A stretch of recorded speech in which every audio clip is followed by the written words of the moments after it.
We go to Beaumont, Texas for a plea hearing. 40-year-old Crystal Vogan has been charged with theft. 2 years earlier, police say Vogan, who has a criminal history with multiple convictions for theft and forgery, entered a bank and withdrew $10,000 using someone else's identification. Vogan was arrested, charged, and released on $50 bond. The state has offered her a deal where, if she pleads guilty, she'll be sentenced to 4 years deferred probation and ordered to pay a $1,000 fine plus $9,400 in restitution. Today, Vogan appears with her attorney, Marvin Lewis, before Judge Raquel West to enter her plea and hear her sentence. The state is represented by prosecutor Preston Hoffpower, who appears just off camera. There's a lot of history, we understand, Your Honor, but we'll make sure the court knows the restitution, most of the main issue we're looking at, get some of that money back. I've got 1, 2, 3 and a quarter pages of criminal history. Well, there's a lot of stuff that wasn't dismissed. There were 14 felonies that weren't dismissed. I understand the restitution, but there's... All right, so here's what I'm going to do, Ms. Vogan. I'm going to find that you entered your plea of guilty freely and voluntarily. Find sufficient evidence to find you guilty.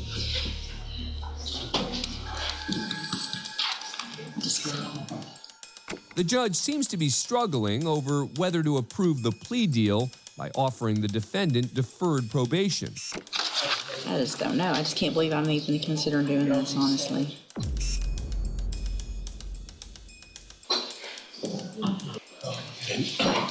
I'm not. I can't. There's no way. It has to be straight probation. I'm rejecting the plea agreement. I'm resetting your case for 3 weeks. You're at, ma'am? What? This is not going to help. It doesn't matter. My life's on that. Well, looks like you did that, not me. I'll see you in 3 weeks.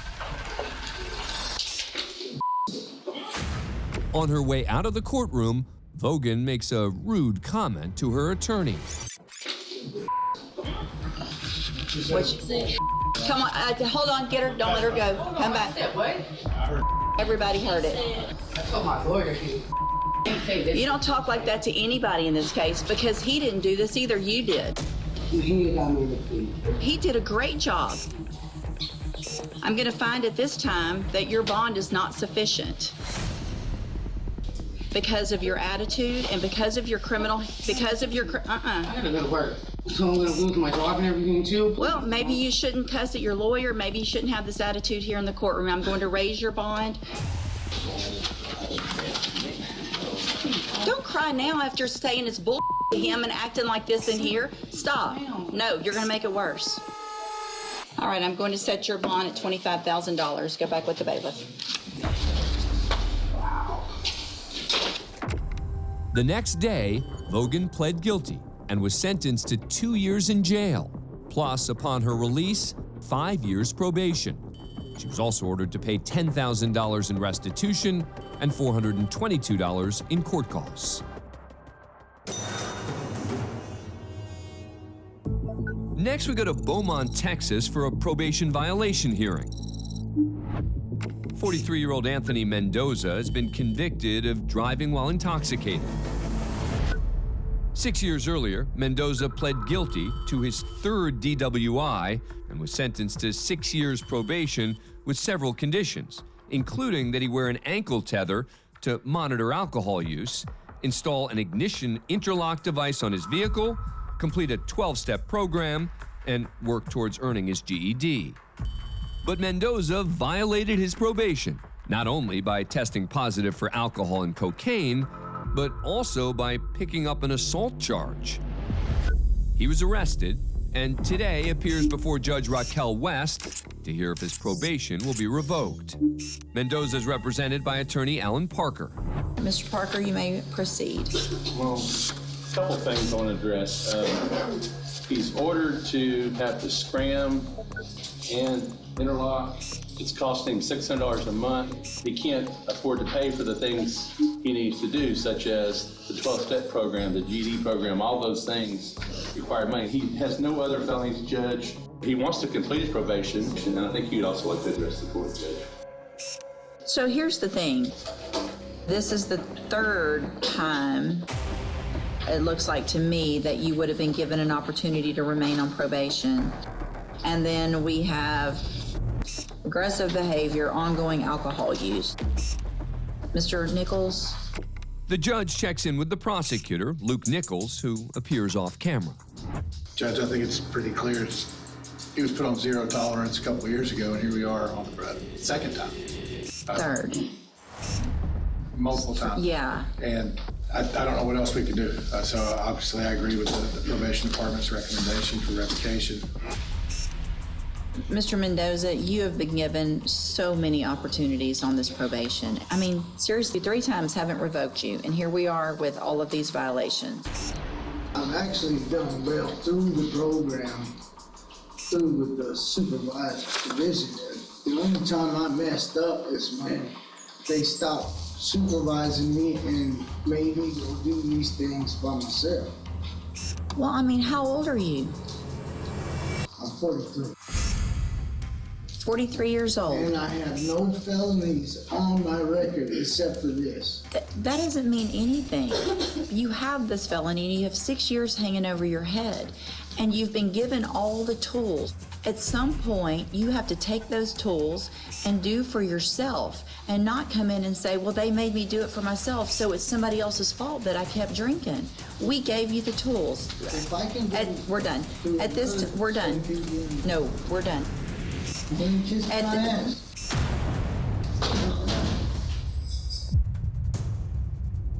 After hearing the defendant's comment, the judge does not look happy. Mr. Mendoza, turn around.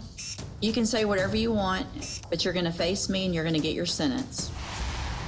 So I'm going to find sufficient evidence to revoke your probation, and at this time revoke your probation. Sentence you to 6 years in the institutional division of the Texas Department of Corrections.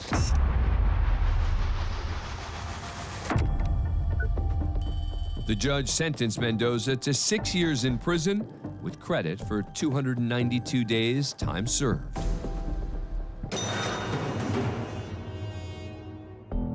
Next, we're in Dallas, Texas for a child support hearing. 27-year-old Christopher Hudson owes $1,953 in child support. A year earlier, the court ordered Hudson to pay $258 a month to 35-year-old Ashley Seibel, the mother of their 2 children. But when he didn't make any payments, Hudson was ordered to appear in court. The state also says Hudson owes $681 towards the children's state-provided health insurance. Today, both Hudson and Seibel appear before Judge Maurice Aguilar to ask that the support payments be dismissed. The state is represented by Ruth Correa-Spells. We have a partial agreement. The parties agree that child support arrears should be released. The state does not have an interest in those arrears, so we do not object to a release. There is a disagreement as far as the medical support arrears, so I will call the parties regarding that. I now call the mother. Seibel is sworn in as a witness. Ma'am, how are those children covered through insurance? They have Medicaid.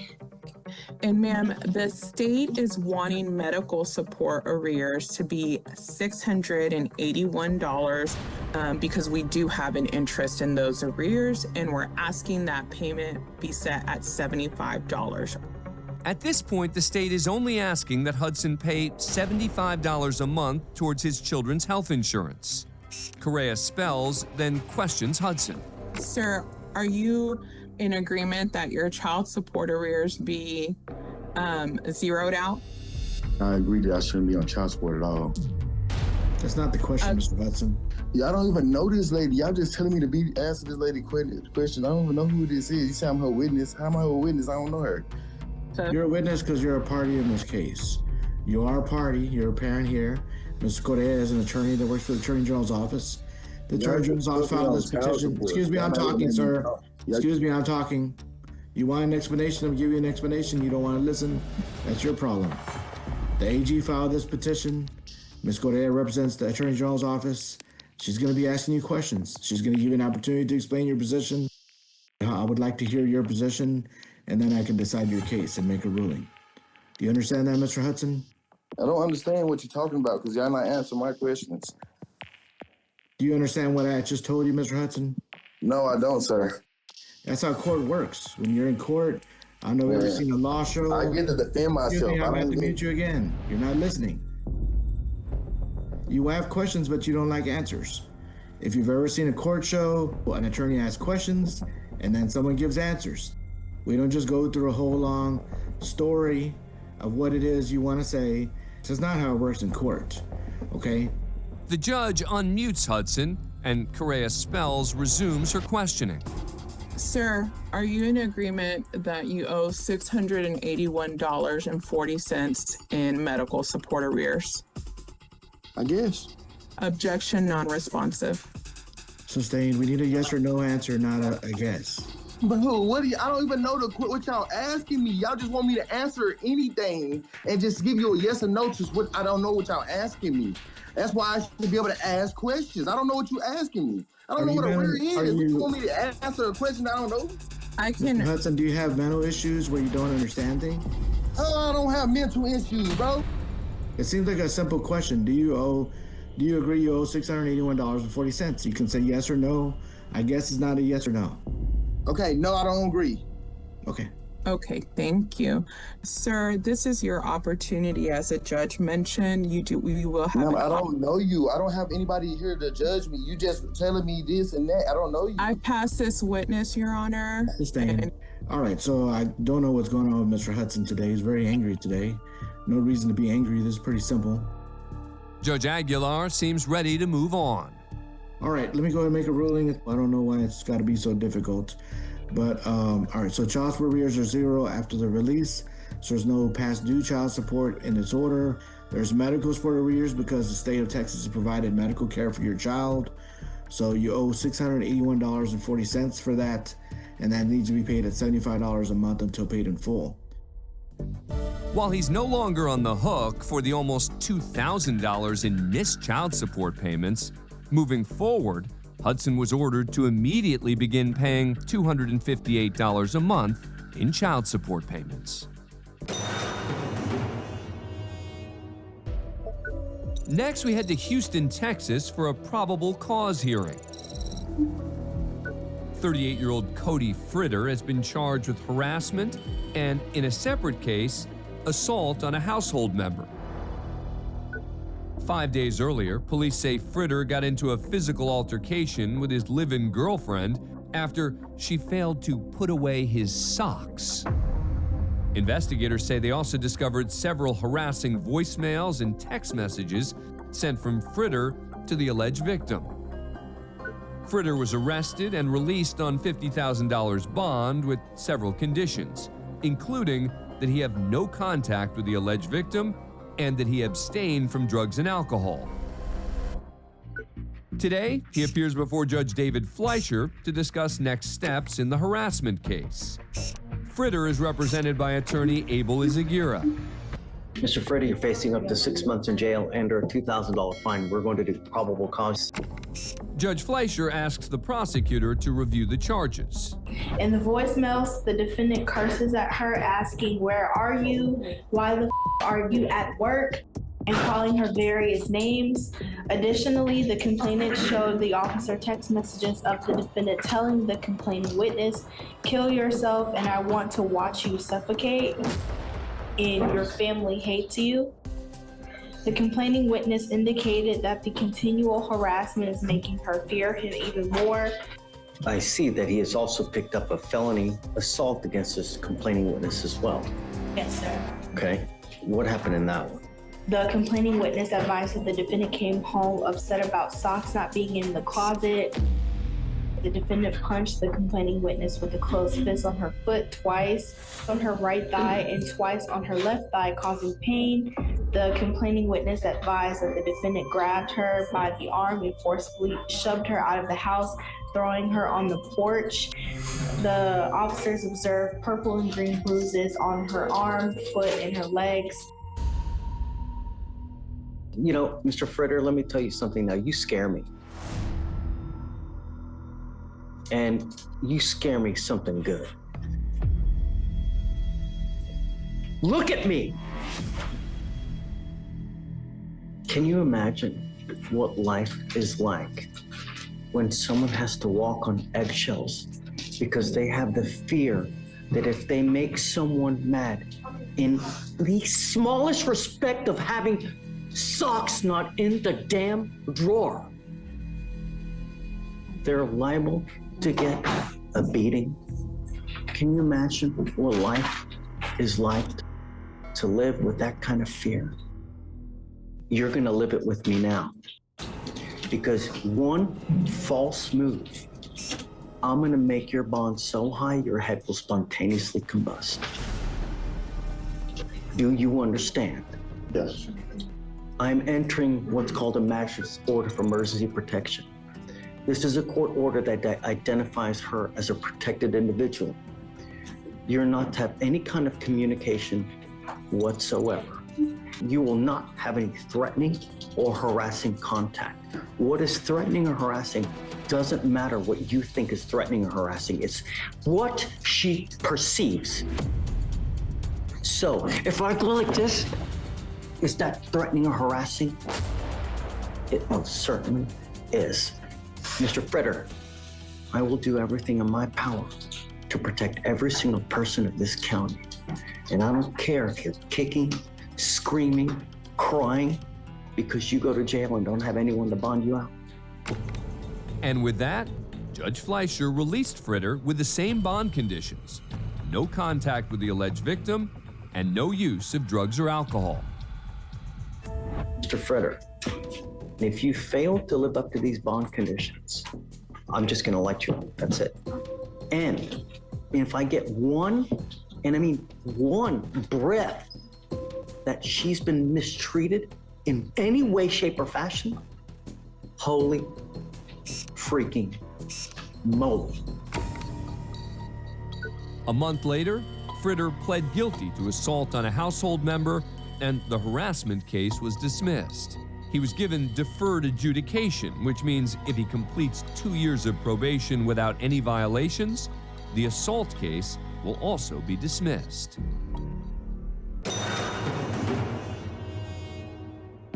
Next, we go to Houston, Texas for a bond review hearing.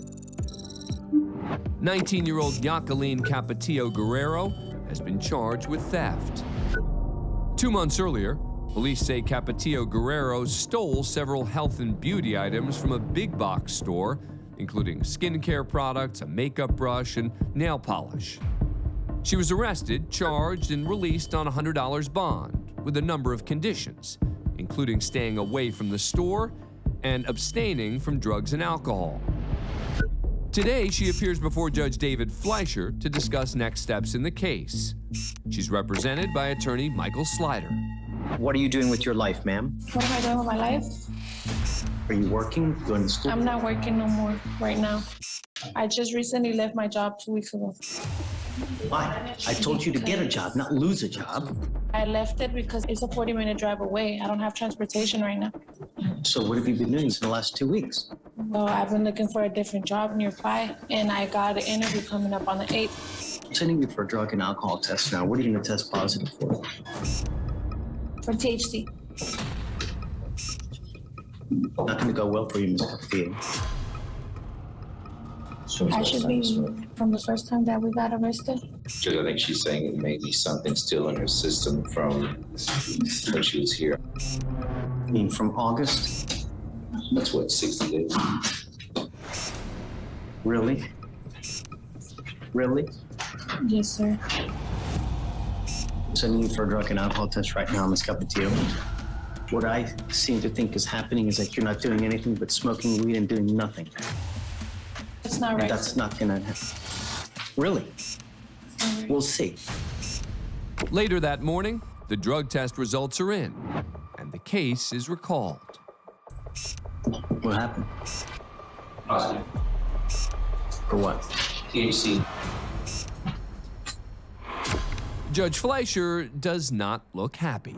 Everything we asked you to do, you did the exact opposite.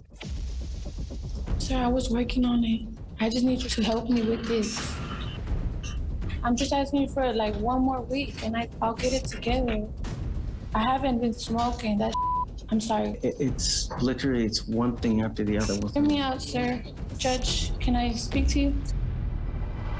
You know what? I don't want to talk about the case. You're really in enough hot water as it is. You stuck like Chuck now for the next couple months in custody. All I asked you to do was be clean and do something productive. She goes with you. Minutes later, the defendant is brought before the judge for the 3rd time that day. I wanted to let you know that I'm bringing you out here because I feel really bad, but you've done nothing to help yourself. We are trying to do everything in our power to get through to you, but at this point in time, you're your own worst enemy. If I let you go now, that's enabling you, and I refuse to do that. If I let you out, you will get the understanding that it's okay for you to continue to do what you're doing, and it's not. All right? Okay, thank you. Capetillo Guerrero was taken into custody and a week later released on a new bond of $2,501. Her case is pending. If found guilty, she's facing a max sentence of 180 days in jail plus a $2,000 fine.